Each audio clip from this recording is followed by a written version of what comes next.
What's going on, guys? It's your boy Jared James Fay here. Welcome back to a brand new video. Today we're going to be reviewing the Vivobarefoot Primus Lite 3s.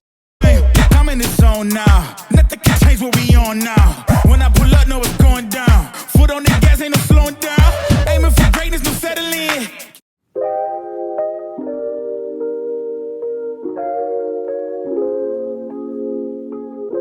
I want to talk about why I got these. I was on the hunt for the best shoe ever for powerlifting. What I wanted was something that I can do squat, bench, and deadlift in. And I know for myself, for squat, I preferably don't like using a heel. And I've always wanted something that's flat, comfortable, has a solid sole, just like a squat shoe. But I want it in a shoe form, or at least have it where I'm very close to the floor and I could feel the floor. So if I could tick all those boxes all into one shoe where I don't have a squishy sole, I could feel the floor. And to top it off, a shoe that has a wide toe box, that would be the perfect shoe. I ended up getting the Vivobarefoot Primus Lite 3s. I've watched tons of reviews on these and I decided, you know what?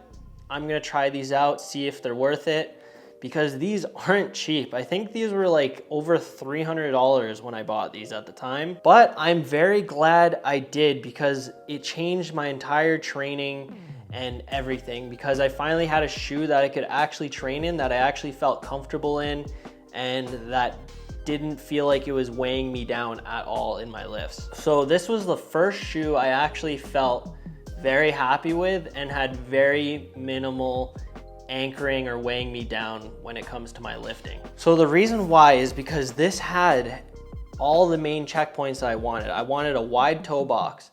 I wanted a flat soled shoe where I could feel the floor. That was the main things. And then to top it off, this also was a very light shoe, like a slipper, and this allowed me to have my gym bag a lot lighter, so I didn't have to carry anything that was super heavy anymore. I didn't have any clunky extra shoes. I only had to bring one pair of shoes, so I was extremely happy when I got these. Those are the main things I really liked about these. Now let's talk about the thing I didn't like about these. The only issue that I had with these was that there was no intent behind having lateral support on these shoes, but I never found that it was an issue having lateral support in these shoes, because when I wear these, it feels like my feet are really deep into the shoe and it feels like I get that lateral support. So I'm just being picky with that. The second thing is there is no actual real grip at the bottom of the shoe, because I don't think these shoes were made for powerlifting or strength training. These shoes were mainly made for running, and there is nothing at the bottom for traction. Especially if you're a powerlifter and you're powerlifting on carpet, it felt like there was nothing really allowing me to grip the floor. But I personally don't use a ton of leg drive in my bench press, so I never found it to be a really big issue.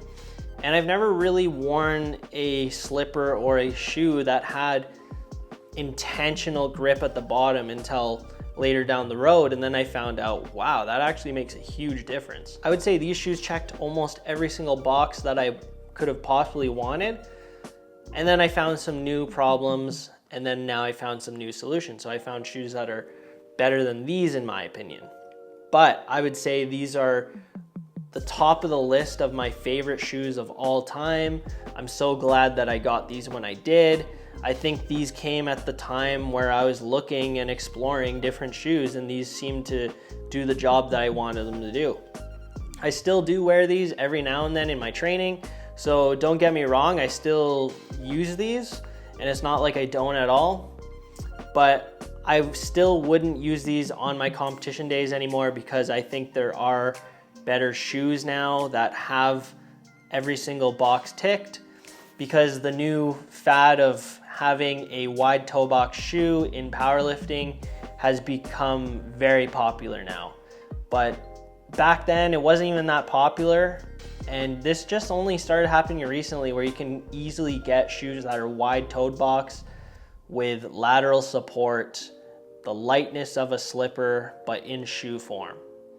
So I'm really glad that we're in a time now where we can get shoes like that. But if you are looking for a shoe and you just really like the look of these shoes and you want to do some lifting in it, maybe you're not a super competitive power lifter or anything like that, I think that these are a really good shoe. But like I said, these are pretty pricey, and I think there are better alternatives for the price. But I still really like the look of this shoe. So I'm still glad I have these, and I have them to train in every now and then. So that's my thoughts on it. If you guys are deciding on getting a shoe and you don't worry about the grip at the bottom, I would say try these out, get them. I really enjoy them. I think they're great for conventional deadlifting. I think they're okay for sumo deadlifting. And I think for squatting, they're pretty damn good as well. But if grip is an issue for you, I would suggest looking at some other alternatives. If you guys enjoyed this video, make sure to hit that like button. If you're new to the channel, make sure to subscribe to the channel. I upload every Monday, Wednesday, Friday. Don't miss out on another video, and I'll see you guys in the next one. Peace.